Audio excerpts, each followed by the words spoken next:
My sister couldn't fund a lemonade stand, my brother Marcus announced to the conference room full of investors. Stick to your day job. I checked my watch. 2:47 p.m. The investment director entered through the side door, tablet in hand. Mr. Chin, your anonymous $150 million partner is withdrawing effective immediately. Marcus's phone started ringing. The pattern started when I was 8 and Marcus was 12. Dad had gathered us in his office, the one with the mahogany desk and floor-to-ceiling bookshelves. Marcus, I'm putting you in charge of planning our family vacation this year, he'd said, sliding a credit card across the desk. Real business experience. Budget management. I'd raised my hand. Can I help? This is complicated, Emily. Let your brother handle the adult decisions. Marcus had chosen a resort in Aspen. $5,000 for a week. Dad praised him for months afterward, told everyone at Sunday dinners how Marcus had executive potential. When I was 14, I'd started a small online jewelry business. Nothing major. I'd buy supplies from wholesale distributors, make pieces in my bedroom, sell them on a marketplace site. I'd made $3,000 in 6 months. I'd shown Dad my spreadsheet, tracking every expense and profit margin. He'd glanced at it for maybe 10 seconds. That's nice, sweetheart. Marcus, tell Emily about the internship I got you at Henderson Financial. Starting salary is $85,000 when you graduate. Mom had patted my hand. Maybe you can make Marcus's future wife some nice earrings for their wedding. The third memory cut deepest. I was 19, home for winter break from State University. Marcus had just graduated from Princeton, Dad's alma mater, and was starting at Henderson Financial full-time. The whole extended family came over for a celebration dinner. To Marcus, Dad had raised his glass. On track to make VP before 30. My uncle had turned to me. What are you studying again, Emily? Business administration and computer science. Marcus had laughed. She thinks she's going to be a tech entrepreneur. Watches too many Silicon Valley shows. It's good to have dreams, Mom had said in that tone that meant the opposite. I'd excused myself early. Nobody noticed. What they didn't know, what I'd never told them, was that my little online jewelry thing had evolved. By 20, I wasn't selling earrings anymore. I was consulting for e-commerce businesses, helping them optimize their supply chains and profit margins. By 23, I'd saved $180,000. That's when I met Julian Reeves at a tech networking event in Chicago. He was launching a cybersecurity startup and needed operational infrastructure expertise. I became a silent partner. No publicity, no social media presence, just quarterly board meetings under an LLC name. Dad had asked what I was doing for work around that time. Consulting, I'd said. Like at a firm? Freelance. He'd frowned. You should talk to Marcus. Henderson might have something entry-level. Filing, maybe administrative work. I'd smiled. I'm okay for now. Marcus had gotten engaged when I was 26. Ashley came from money. Her father owned a commercial real estate company. The engagement party had 200 guests. Dad had stood at the microphone, talking about how proud he was to have a son who understood real business and would continue the Chin family legacy of financial success. I'd stood near the back eating shrimp cocktail. Now I was 32.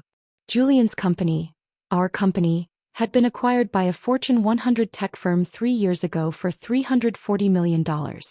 My 44% stake had netted me $149.6 million after taxes. I'd rolled most of it into a private investment fund, specializing in early-stage cybersecurity and infrastructure companies. My family knew none of this. To them, I was still the younger daughter who did something with computers. They thought I worked a mid-level corporate job, maybe making $75,000 a year. I lived in a modest condo downtown, drove a 5-year-old sedan, wore simple clothes. Marcus, meanwhile, had worked his way up to SVP at Henderson Financial. He'd started his own venture capital firm 2 years ago, Chin Capital Ventures. The family treated him like the second coming of Warren Buffett.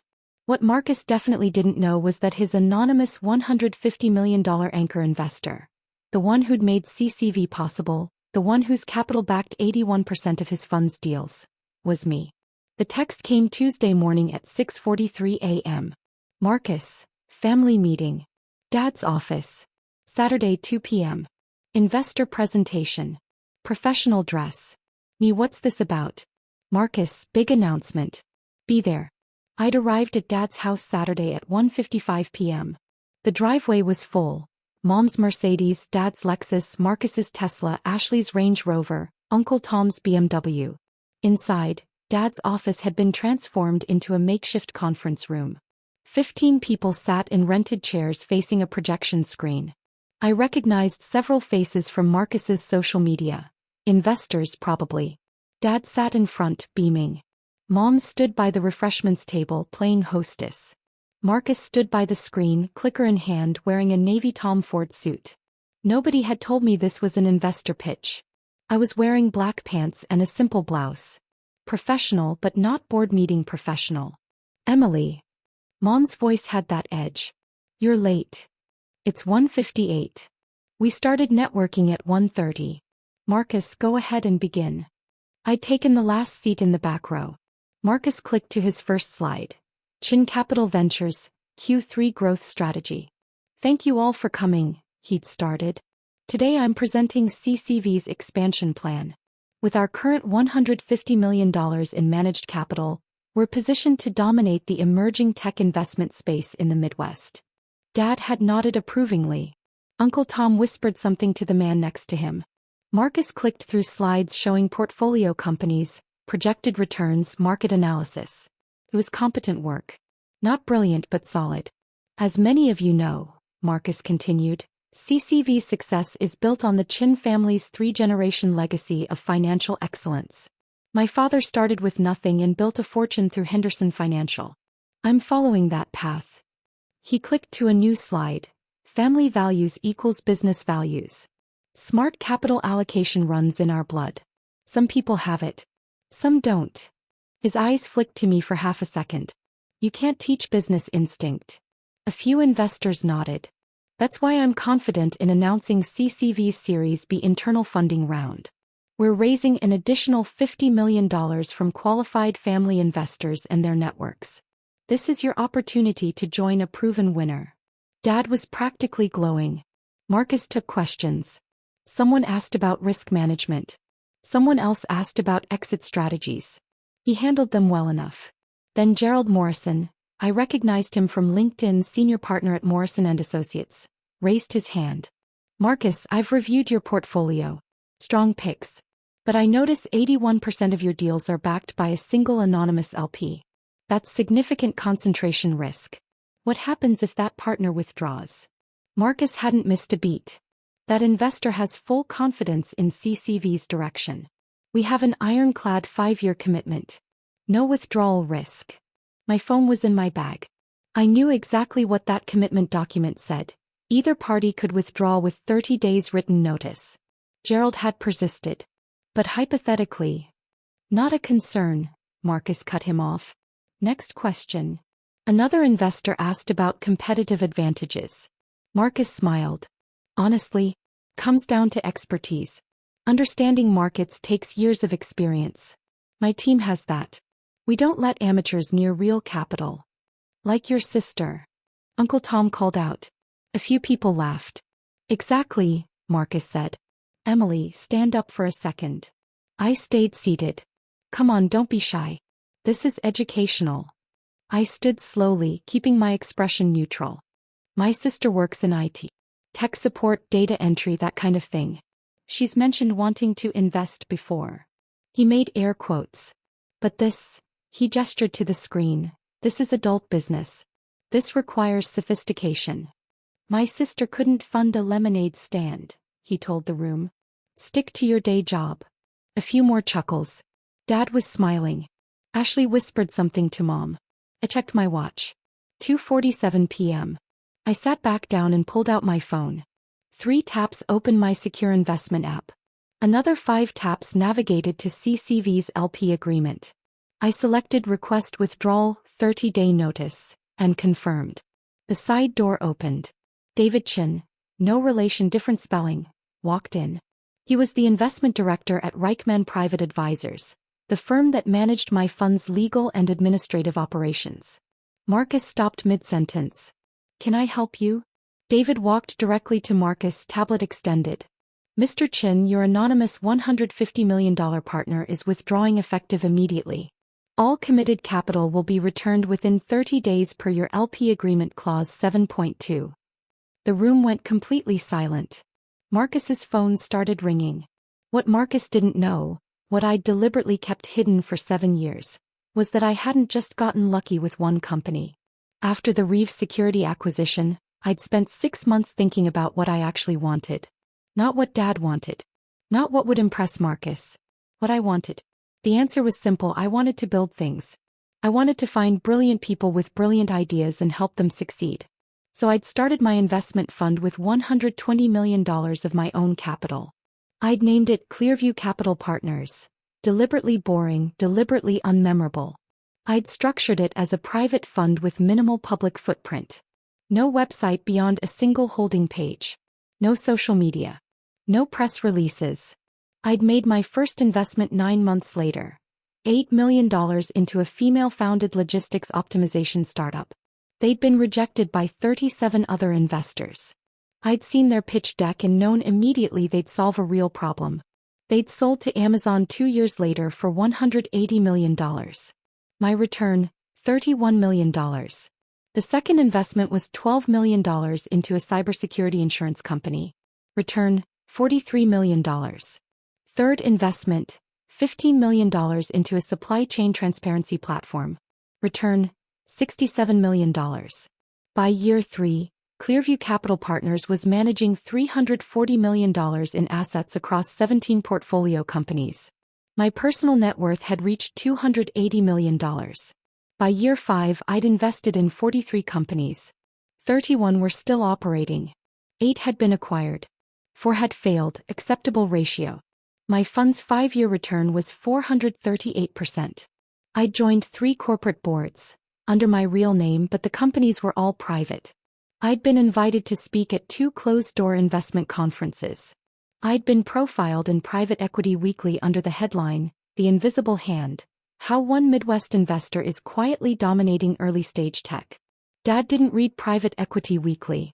When Marcus had started Chin Capital Ventures, he'd needed an anchor investor. His pitch had been decent. His deal flow was okay. His terms were acceptable. But more than that, I'd wanted to see if he could actually do it. If he had the instinct he claimed to have. If he was as good as Dad said.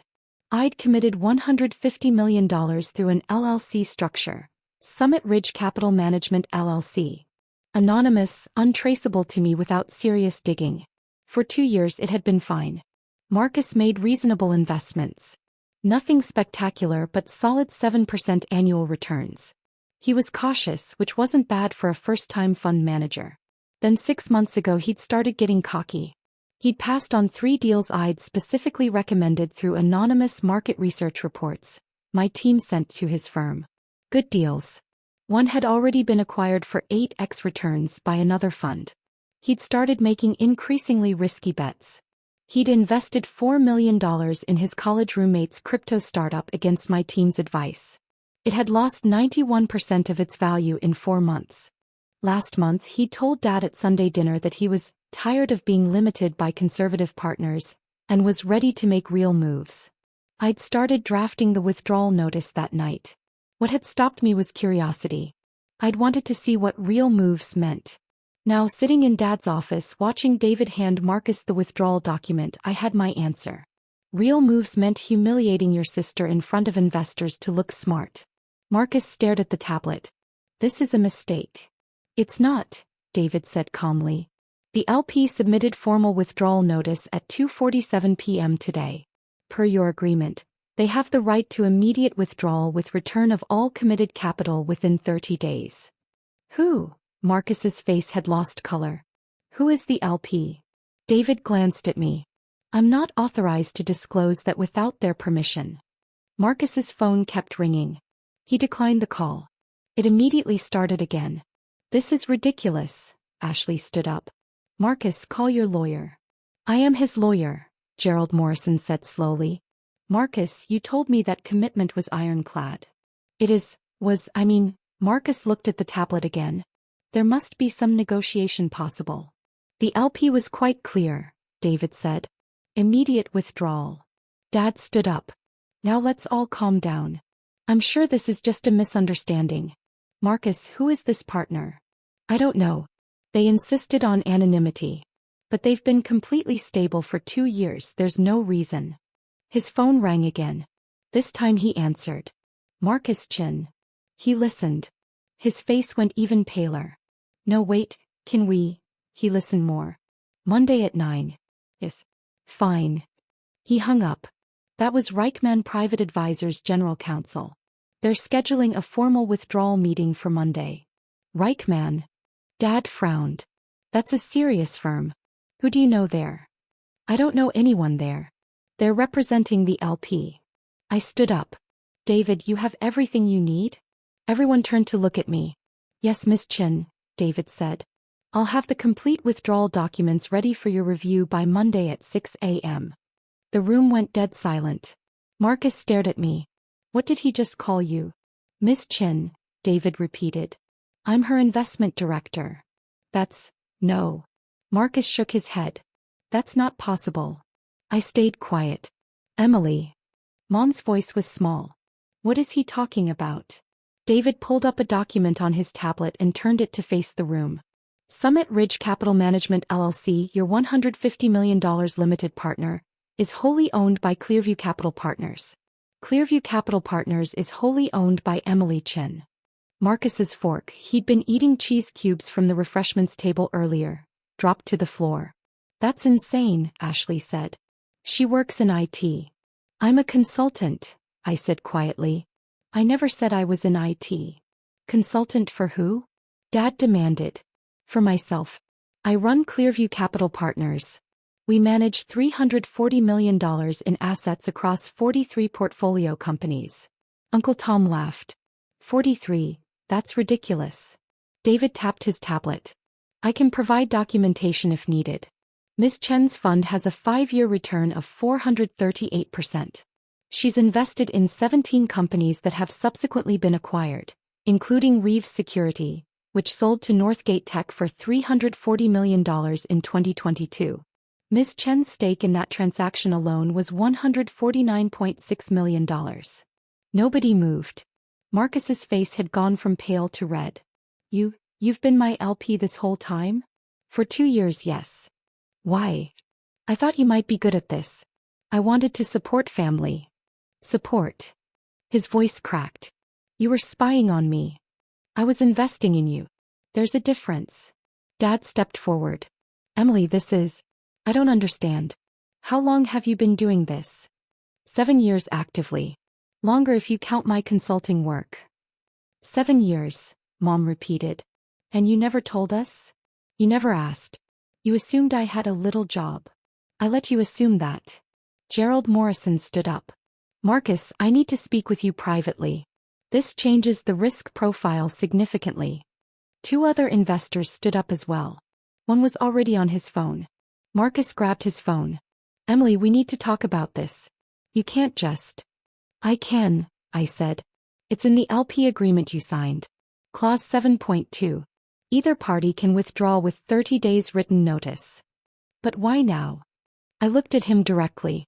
You stood in front of investors and told them I couldn't fund a lemonade stand. You used me as an example of someone too stupid for adult business. Did you think I'd keep funding you after that? He opened his mouth. Closed it. The withdrawal is final.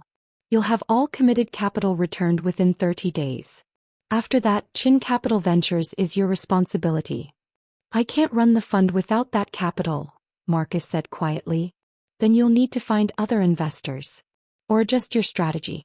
That's adult business, Marcus. Ashley stepped toward me. You've been lying to this family for years. I haven't lied once, I interrupted. I answered every question honestly. I just didn't volunteer information nobody asked for. David checked his watch. Miss Chin, the board call is in 20 minutes. What board call? Dad asked. I sit on 3 corporate boards, I said. One's meeting this afternoon. 3, you're on 3 boards? Mom looked like she might faint. 2 cybersecurity companies and 1 logistics firm. The logistics company is considering an acquisition offer. They want my input. I picked up my bag. Emily, wait, Dad said. We need to discuss this as a family. I'm available for discussion. I've been available for 7 years. You never wanted to discuss my work before. That's because we didn't know. You didn't know because you never asked. You assumed. There's a difference. Gerald Morrison was talking rapidly to another investor near the door. I caught the words complete restructure and untenable position. Marcus sank into a chair. How much of my portfolio did you back? 81% of your deals over 2 years. His hands were shaking. What am I supposed to do? What you've been telling everyone you're capable of doing. Real business. Adult decisions. I walked toward the door. David followed. Emily Chin, Dad said using that tone that used to make me freeze when I was 8. I turned. This is family. You don't just walk away from family. I'm not walking away. I'm setting boundaries. There's a difference. Mom had tears in her eyes. After everything we've done for you. You sent Marcus to Princeton and me to state school. You gave him a credit card at 12 and told me business was too complicated. You celebrated every job he got and forgot to ask about mine. That's what you did for me. We treated you equally. No, Mom. You didn't. And I was okay with that. I built something anyway. I just don't need to fund Marcus's firm while he humiliates me. I walked out. Behind me, I heard Marcus's phone start ringing again. Immediate consequences. 48 hours. By Monday morning, my phone had 63 missed calls from family members. I didn't return them. At 9 a.m., I attended the formal withdrawal meeting at Reichman Private Advisors' downtown office. Marcus showed up with 2 lawyers.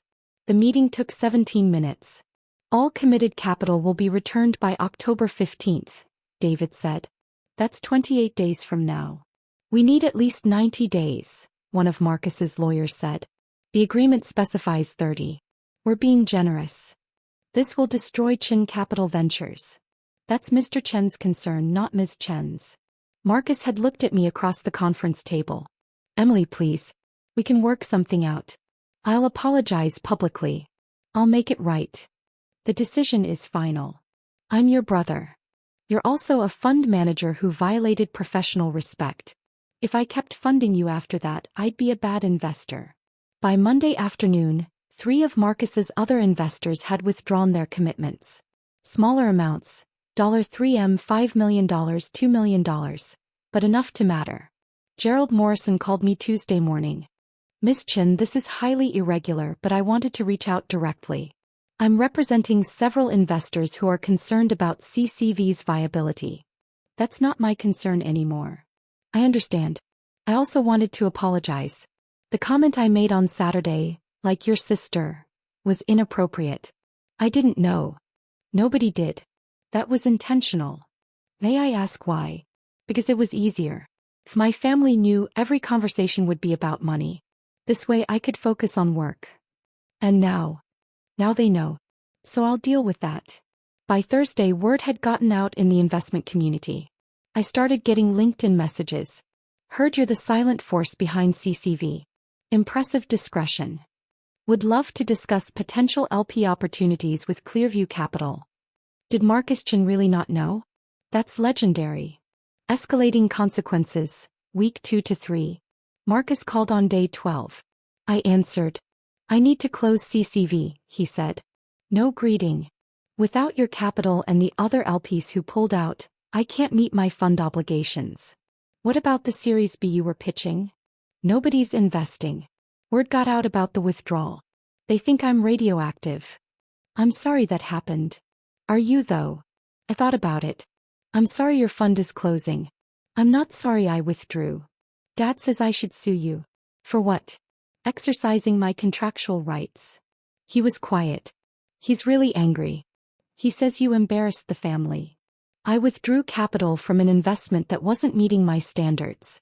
That's business. You did it because I insulted you. Yes. Those 2 things can both be true. He hung up. By week 3, the family dynamics had shifted noticeably. Sunday dinners, which I stopped attending, apparently became tense. Mom texted me daily. Your brother is devastated. Dad won't even talk about you. This is tearing the family apart. I didn't respond. Uncle Tom called. Emily, I need to apologize. The comment I made about you at the presentation was out of line. Okay. I also wanted to ask. I'm developing a commercial property downtown. I know you do investments. Would you be interested in? No. It's a great opportunity. I'm not interested in mixing family and business anymore. But you invested in Marcus. And that's why I'm not doing it again. Final consequences, week 4 to 6. The formal announcement came on day 31. Chin Capital Ventures to cease operations. Midwest Fund cites strategic restructuring as primary limited partner withdraws $150 million commitment. The article mentioned Marcus by name. It mentioned Henderson Financial.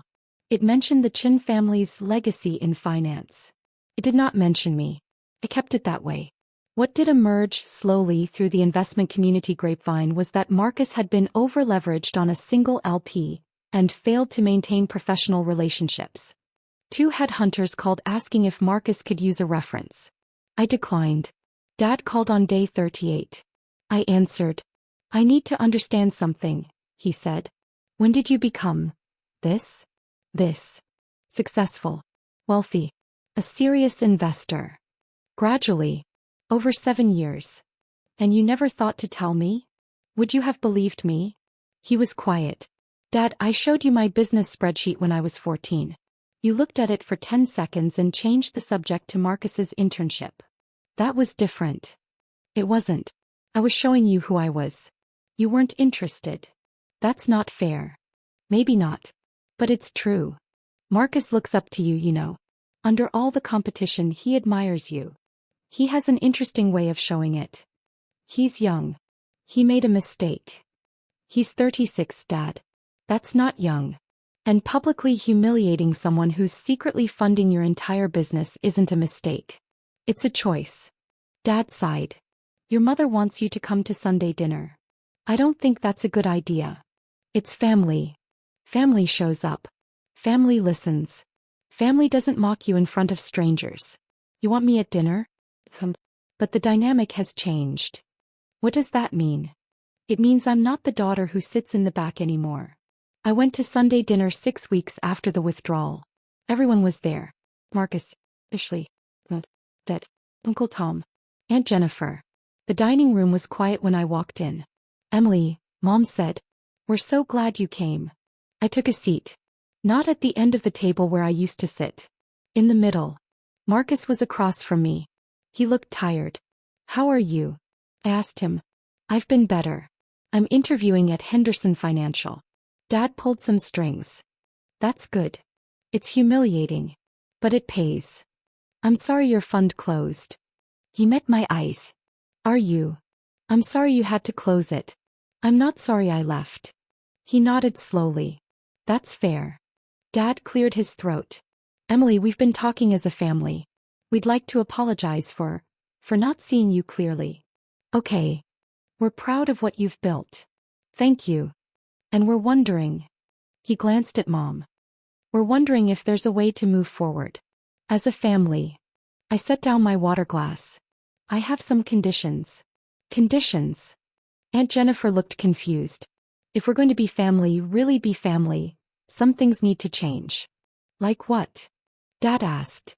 "First, no more comments about my career, my success, or my choices unless you're genuinely curious and willing to listen. That means no dismissive remarks, no belittling, no, 'that's nice, dear' responses." Mom shifted uncomfortably. "Second, if you need something from me, advice, investment help, you ask directly.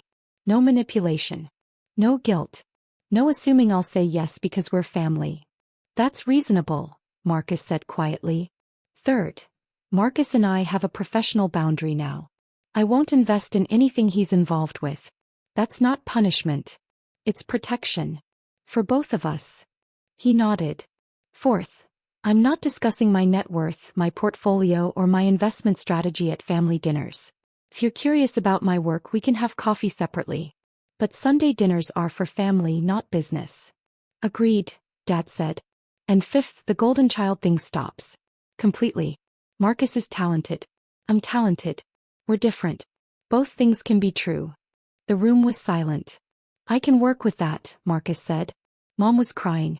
I didn't realize how much we'd hurt you. I know. That's part of the problem. Can you forgive us? I thought about it. About 8-year-old me being told business was too complicated. About 14-year-old me having my spreadsheet dismissed. About 19-year-old me listening to toasts for Marcus while I stood in the back. About 32-year-old me sitting in this dining room having built something remarkable that nobody had bothered to see. I don't know yet, I said honestly. But I'm willing to try. With boundaries. Dad raised his glass. To new beginnings. And seeing clearly. Everyone raised their glasses. Marcus caught my eye. For what it's worth. What you built is impressive. Really impressive. Thank you. I mean it. $340 million managed 438% returns. That's elite level work. You could have been elite level too. You're good at this. Not as good as you. Different, not worse. You played it safe. I took bigger risks. Neither approach is wrong. He smiled slightly. Dad always said I was the smart one. Dad was wrong about a lot of things. After dinner I helped Mom clear plates. He touched my arm. I really am sorry, Emily. I know. Can I ask, why didn't you tell us? Because I wanted to build something that was mine. Not Dad's. Not the Chin family legacy. Mine. And you did. I did. He hugged me. I let her. I left at 9. On the drive home David called. How was dinner? Complicated. But okay. The board approved the logistics acquisition. Your recommendation carried significant weight. Good. That company will do well with the right parent firm. Also, 3 new investment opportunities came in. Should I schedule review meetings? Monday morning. 8 a.m. Confirmed. Ms. Chin. Yes. For what it's worth, what you did took courage. I just withdrew from an investment. You stood up for yourself. With family. That's harder than withdrawing capital. I pulled into my condo building parking garage. Maybe. Thanks, David. I went upstairs. My condo was quiet, deliberately so. Minimal furniture, clean lines, walls covered in art from portfolio companies. On my desk was the framed Private Equity Weekly article, The Invisible Hand. I wasn't invisible anymore. I didn't know yet if that was better or worse. But it was mine. And that was enough.